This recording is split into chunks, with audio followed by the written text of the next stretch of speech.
Nagtatantrums ang marami raw bata ngayon dahil sa nauuso muling mobile games. Ang iba kasi sa kanila, sa halip na maglibang, nauuwi raw sa pagkalulong o addiction.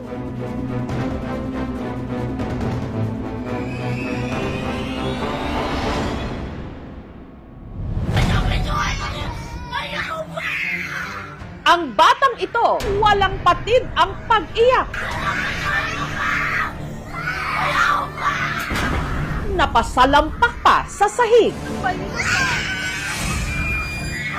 Ang punot dulo ng kanyang tantrums o pag-aalboroto,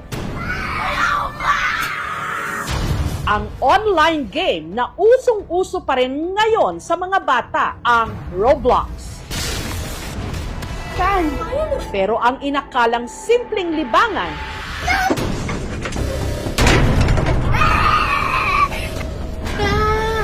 sakit ng ulo ngayon ng ilang mga magulang. Kukunin niya po cellphone, nadulas po siya, bali po yung kamay niya. 180,000 na-deduct. Hindi ko na alam kung makukulong ako anytime dahil sa utang na hindi mo namang ginusto. Hindi ko po mapipigilan paglaro. Hinahanap-hanap ko po. Pagka hindi po siya nakakapaglaro, para siyang lalagnatin. Addict na po kaka-Roblox. Hanggang saan nga ba dapat ang laro at kailan ito nagiging adiksyon? Uy, grabe. Ang Roblox, isang online platform kung saan maaring maglaro ng iba't ibang online games ang user.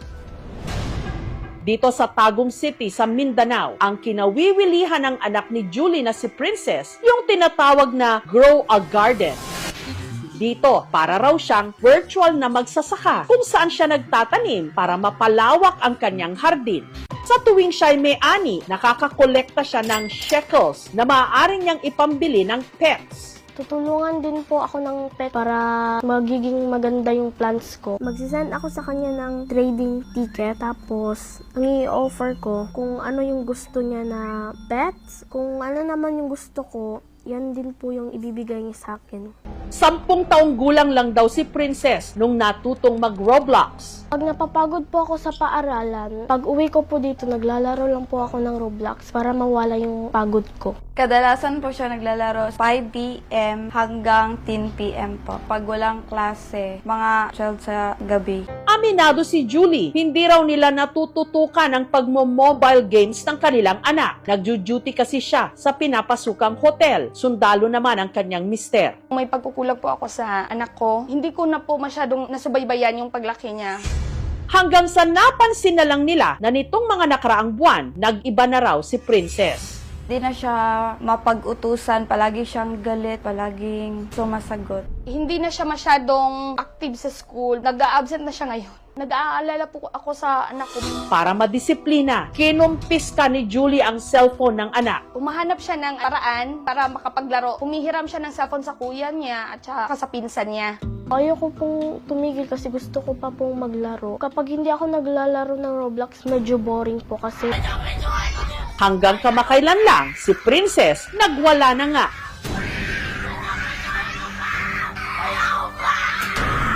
naiinis po kasi ako noon. Na-scam po kasi ako sa Grow a Garden. Makikipag-trade o makikipagpalit daw sana siya noon ng pet sa isang player. Yung ibibigay niya sa akin, raccoon. Binigay ko naman sa kanya yung DF. Isa yung sa pinakamagandang pet. Yung binigay niya sa akin, Golden Lab, yung aso lang na sheep.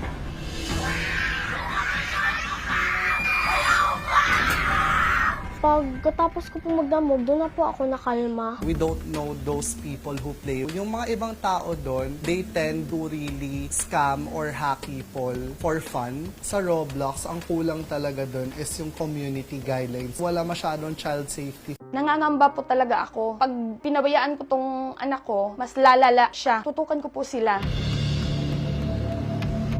Ang anak naman ni Rose na si Carla, hindi pa rin maawat sa pagkalikot ng kanyang cellphone kahit bali na ang kanyang kamay na nadisgrasya sa paglalaro rin ng mobile game. Nagmamadali po siya makababa. Kukunin niya po cellphone, nadulas po siya.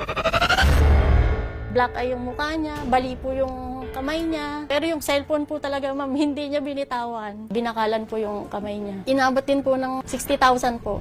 Ang cellphone ni Carla, birthday gift ni Rose sa kanyang anak. Cellphone na po hanggang mga 10 or 11 ng gabi. Addict na po kaka-Roblox. Punta po ako sa garden ko po. Tatanim ko po yung seed. Maghanap po ako ng mga seed. Tatanim ko po siya dito. Pag naglalaro po ako masaya. Parang totoo na po yung nangyayari. Masipag po siya dati. Madali po siyang utusan. Kaya lang si wait po siya ngayon. Pagka inutusan mo, marami pong katwiran. Hindi po natatapos yung assignment niya. Wala pong review talaga pag exam. Bumaba po yung ranking niya. Dating top 2 siya. Ngayon top 10 na lang po. Naging mainiti na rin daw ang ulo ng kanyang anak. Uy, grabe! Nagwawala po yan pag ginawa ng cellphone. Lumalaban siya sa atin. Nagiging mas panganay po yung dating niya sa aming dalawa po kasi siya ang minsan nasusunod. Kinuhaan po siya ng cellphone dahil naglalaro siya. Nagwala po. Inano po niya to. Sinuntok po niya. Kaya ito, sira po yan. Sa lakas po, ginanon po niya. Uy, grabe! Ano yung dahilan? Naglalag po. Tsaka minsan po walang signal. Kaya po ako nagagalit. Depensa naman ni Carla, sa paglalaro ng mobile games daw niya inuubos ang oras niya dahil sa labas, binubuli raw siya. Nasasaktan din po. Kaya po ako naglalaro para po di ko na din po maisip. Hindi naman po kasi siya nagsasabi. Pag tinatanong ko po siya kung may problema ba, nilimit namin yung cellphone. Hindi po nasusunod. Hindi rin siya titigil, ma'am, sa'yo na bulabugin ka niya. Si Jennifer naman mula Quezon City, hindi lang daw sumakit ang ulo sa anak na na-addict sa Roblox. Umaray na rin daw pati ang kanyang bulsa. Dahil kasi sa kalalaro ng mobile games ng 11 anyos niyang anak na si Romel, aksidente nitong nagastos ang laman ng kanyang e-wallet. 180,000 po. Nadidak po. Nakalink po kasi yun sa cellphone ko. Pagka naka-idlip na po ako nun, kukunin niya na yan. Maghapon na siya mag-Roblox. Ang paboritong laro ni Romel, ang fighting game na The Strongest Battlegrounds. Sa larong ito, kailangang talunin ni Romel ang kanyang mga kalaban para makausad sa susunod na level. Para madali niya itong magawa, pwede siyang bumili ng Robux na maaari niyang gamitin para makabili ng accessories para sa kanyang character. Ito po ang binibili kong accessories. Ito yung aura. Para mas lumakas siya po. Lumagdag yung damage. 99 Robux po. 119. Habang tulog ako, sige siya pindot ng pindot, doon na po, nadididak. Hanggang sa ang nagastos ni Romel, umabot na ng 180,000 pesos. Kala ko po hindi totoong pera. Yung pera po doon, utang po yun. Hindi pa rin po namin nababayaran. Ngayon po tumubo na 420,000. Hindi ko na alam kung makukulong ako anytime. Dahil sa utang na hindi mo naman ginusto. Nabigat. Sobra. Hindi ko inaasam na aabot ako sa ganitong point na halos mababawan ako sa utang. Pero kahit ganito na raw ang nangyari, hindi pa rin daw matigil sa pagro-Roblox ang kanyang anak. Kahit anong tago mo po ng cellphone, talagang kaya niyang hanapin. Hindi ko na talaga makontrol Hinahanap-hanap po po. Hindi ko po mapipigilan mapaglaro. Para matulungan ang mga pamilya sa kanilang problema, sinamahan sila ng aming team sa isang child psychologist. Si Carla, hindi pa ganon kalala pero kinakailangan na ng intervention. Si Romel, posibleng meron na raw mobile game addiction. Ang addiction kasi, ito na yung may mga bagay na gini-give up na niya. Gumagastos para lamang may panglaro. Kinakailangan ma-realize ng bata na mali yung ginawa niya by taking out yung pinakagusto niya. Ano yun? Yung gadget. Kinakailangan bantayan, tutukan ang ating mga anak. Kailangan ko rin na hatiin yung oras na bigyan pansin yung mga anak ko. Hindi puro na hanap buhay. Samantala, nagbahagi rin ng pahayag ang management ng Roblox sa kanilang YouTube channel. We all want to keep Roblox safe. And we will continue to evolve our policies and our products to respond to new threat vectors and new forms of abuse. Yung paglalaro ng gadget ay hindi naman masama. Kinakailangan lang hindi napakahabang oras. May mga doktor na nagsasabi dapat 30 minutes lang. It might be like a stress reliever for some, pero lahat ng sobra masama. Nakakaalarma na ang mga bata ngayon nagkakaganito dahil hindi na nila makontrol ang paglalaro ng mobile games. Uy, grabe!